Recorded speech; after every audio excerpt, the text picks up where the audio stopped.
72 సంవత్సరాల చిరకాల వాంఛైనటువంటి BC bill ఆమోదించినందుకు Palamuru జిల్లా కేంద్రంలో తీన్మార్ మల్లన్న టీం సభ్యులు సంబరాలు అంబరానంటున్నాయి. వారితో మాట్లాడే ప్రయత్నం చేద్దాం. తీన్మార్ మల్లన్న టీం జిల్లా అధ్యక్షుడు మనతో రవి ముద్రాజు ఉన్నారు. నమస్తేనా. ఏ విధంగా చూస్తారండి మీ బీసీ బిల్లు రిజర్వేషన్ ఆమోదం పొందినందుకు? ఈరోజు మన బీసీల చిరకాల వాంఛైన 78 సంవత్సరాల నుంచి బీసీ రిజర్వేషన్ బిల్లు కోసం కొట్లాడుతా ఉన్నారు. సో అటువంటి బిల్లు నిన్న అసెంబ్లీలో ఆమోదం తెలపడం చాలా గొప్ప విషయం. కాబట్టి ఈ బిల్లు ఆమోదానికి సహకరించిన ప్రతి పార్టీ నాయకులకు, ముఖ్యంగా కాంగ్రెస్ పార్టీ మరి సీఎం రేవంత్ రెడ్డి గారికి, మరియు ఉమ్మడి జిల్లాల మహబూబ్నగర్ జిల్లాలో ఉన్న ప్రతి మహబూబ్నగర్ జిల్లాకు సంబంధించిన ఎమ్మెల్యేలకు ప్రతి ఒక్కరికి కూడా మనస్ఫూర్తిగా మా తీన్మార్ మల్లన్న టీం నుంచి విజ్ఞప్తి తెలియజేస్తున్నాం. సో ఇటువంటి కళను సాకారం చేయడానికి అన్ని తానే నడిపించిన మన తీన్మార్ మల్లన్న గారికి, ముఖ్యంగా మా బీసీ స్టాండ్ తీసుకొని బీసీ రివల్యూషన్ ని పెద్ద ఎత్తున తీసుకుపోయిన మా తీన్మార్ మల్లన్న గారికి కూడా కృతజ్ఞతలు తెలుపుతున్నాం. ఈరోజు ఆ విజయోత్సవాన్ని పురస్కరించుకొని మా తెలంగాణ చౌరస్తాలో టపాకాయలు కాల్చి మేము విజయోత్సవ సంబరాలు చేసుకోవడం జరిగింది. బీసీ ఉద్యమాన్ని భవిష్యత్తులో ఏ విధంగా ముందుకు తీసుకుపోతారు? తప్పకుండా ఈ మా నాయకుడు ఎవరైతే ఉన్నారో తీన్మార్ మల్లన్న గారు ఒక బీసీ రివల్యూషన్, బీసీ స్టాండ్ తీసుకున్నప్పటి నుంచి బీసీలలో విపరీతమైన రివల్యూషన్ స్టార్ట్ అయింది. ఇది అందరికి తెలిసిన విషయం. ఇంతకుముందు ఎంతో మంది నాయకులు కూడా ఈ రివల్యూషన్ ఇది బీసీ నినాదాన్ని ఎత్తుకున్నారు. కానీ ఎప్పుడైతే మన తీన్మార్ మల్లన్న గారు ఈ బీసీ స్టాండ్ తీసుకున్నారో అప్పటి నుంచి కూడా బీసీలలో విపరీతమైన రివల్యూషన్ స్టార్ట్ అయిపోయింది. కాబట్టి మీరు నిన్న చూసుకోవచ్చు, ఈ రివల్యూషన్ ప్రతిఫలమే ఈరోజు 42% ప్రభుత్వం దిగొచ్చి 42% రిజర్వేషన్ ని అసెంబ్లీలో పెట్టడం కూడా అది మొదటి అడుగు పడినట్టే బీసీలకు. సో విద్య ఉద్యోగ అవకాశాలు స్థానిక సంస్థలనే కాకుండా ముందు కూడా మన రాజకీయాలు, ఎమ్మెల్యేలు, ఎంపీల స్థానంలో రాజకీయాల్లో కూడా మన బీసీలకు ఇలాంటి రిజర్వేషన్ కల్పించాలి. అదే విధంగా ముందుకు పోవాలి. మా నాయకుడు ఏ విధంగా అయితే తీన్మార్ మల్లన్న గారు ఈ స్టాండ్ తీసుకొని ముందుకు పోతున్నారో మా నాయకుడు చెప్పిన విధంగా మేము ఆయన అడుగుజాడల్లో నడుస్తాం. ఇంకా ఉధృతంగా ఈ బీసీ నినాదాన్ని ప్రజల్లోకి తీసుకుపోతాం. ముందు కూడా చాలా ఉధృతంగా ఈ బీసీ నినాదం కూడా ప్రజల్లో కూడా తెలంగాణ వ్యాప్తంగా అందరిలో కూడా విస్తరిస్తుంది. బీసీ వాదాన్ని ప్రజల్లోకి తీసుకుపోవడానికి తీన్మార్ మల్లన్న టీం ఏ విధంగా కృషి చేసింది? తీన్మార్ మల్లన్న గారు ఈ స్టాండ్ తీసుకున్నప్పటి నుంచి మా తీన్మార్ మల్లన్న టీం 100% ప్రజల్లోపటికి పోయినాం. ప్రతి ఈ రోజు మహబూబ్నగర్లో కూడా మేము పోయినసారి మీటింగ్ కూడా పెట్టినాం. 9వ తారీఖు రోజు ప్రతి బీసీ కుల సంఘాల నాయకులను కలవడం జరుగుతుంది. సో ఎక్కడైతే ఎన్ని జిల్లాల్లో ఉన్న మా తీన్మార్ మల్లన్న టీం కూడా చాలా గొప్పగా పనిచేస్తూ ఉన్నాం. బీసీ స్టాండ్ని మల్లన్న గారి ఆశయాన్ని ముందుకు తీసుకుపోవాలి, ఎలాగైనా సరే పోవాలని చెప్పి ఒక ఇంటెన్షన్ తోటి, బీసీలను చైతన్యం చేయాలని ఒక ఇంటెన్షన్ తోటి మేము ముందుకు పోతా ఉన్నాం.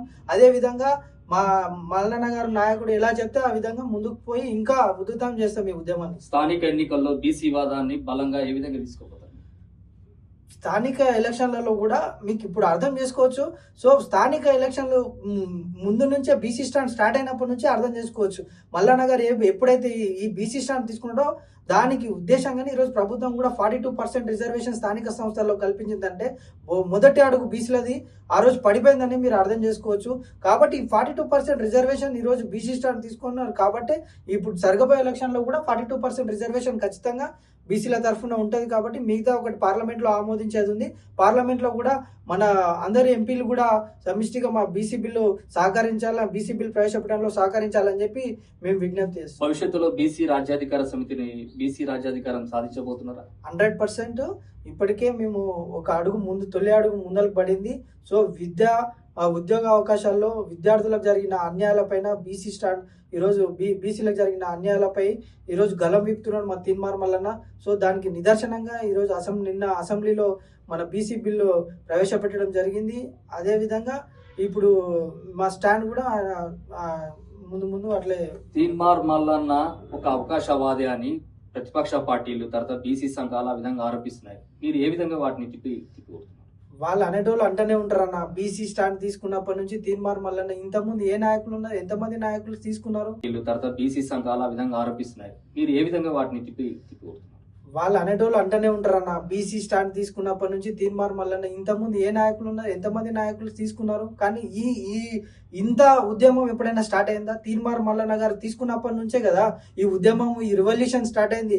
అది అర్థం చేసుకోండి. కానీ ఈ తీన్మార్ మల్లన్న పార్టీలు మారిండని ఇది ఒక్కటే చూస్తున్నారు. కానీ ఎవరన్నా ఎంతమంది నాయకులు మారలే పార్టీలు?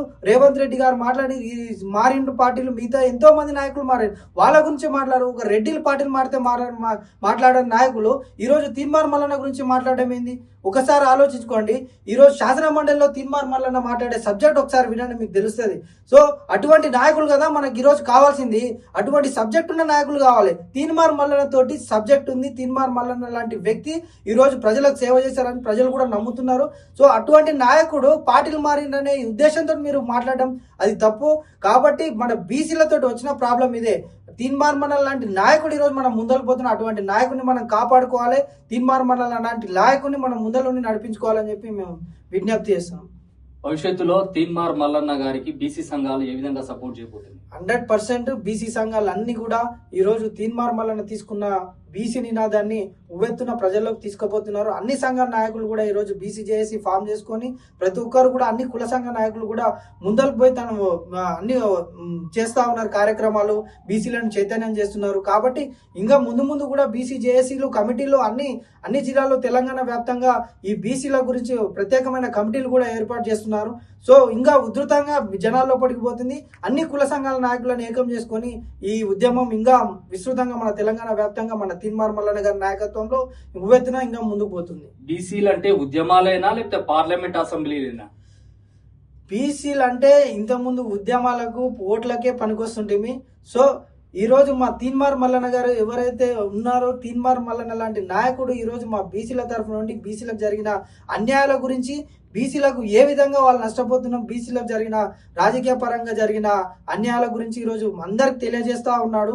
కాబట్టి ఈ బీసీలు ఈరోజు చైతన్యం అయిపోయారు. బీసీలు ఓట్లకే పరిమితం కాకుండా బీసీలు వాళ్ళకి దక్కాల్సిన వాటా అయింది. రాజకీయ పరంగా వాళ్ళు 60-70% ఉన్న బీసీలు ఈరోజు రాజకీయ పరంగా ఏళ్ల మీద లెక్క పెట్టాల్సిన పరిస్థితిలో ఉన్నారు. కాబట్టి ఈరోజు బీసీ నినాదాన్ని మన ఉవ్వెత్తున తీసుకోబోతున్నాడు మా తీన్మార్ మల్లన్న.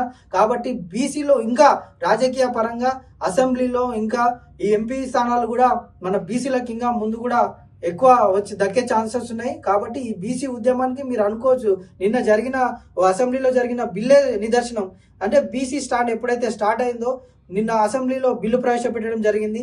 కాబట్టి ఇంకా ముందు కూడా ఈ ఎమ్మెల్యే ఎంపీ స్థానాల్లో కూడా రాజకీయ పరంగా కూడా మాకు దక్కాల్సిన వాటా 100% కూడా దక్కించుకుంటాం. భవిష్యత్తులో బీసీ ముఖ్యమంత్రి అయ్యే అవకాశాలు ఉన్నాయా?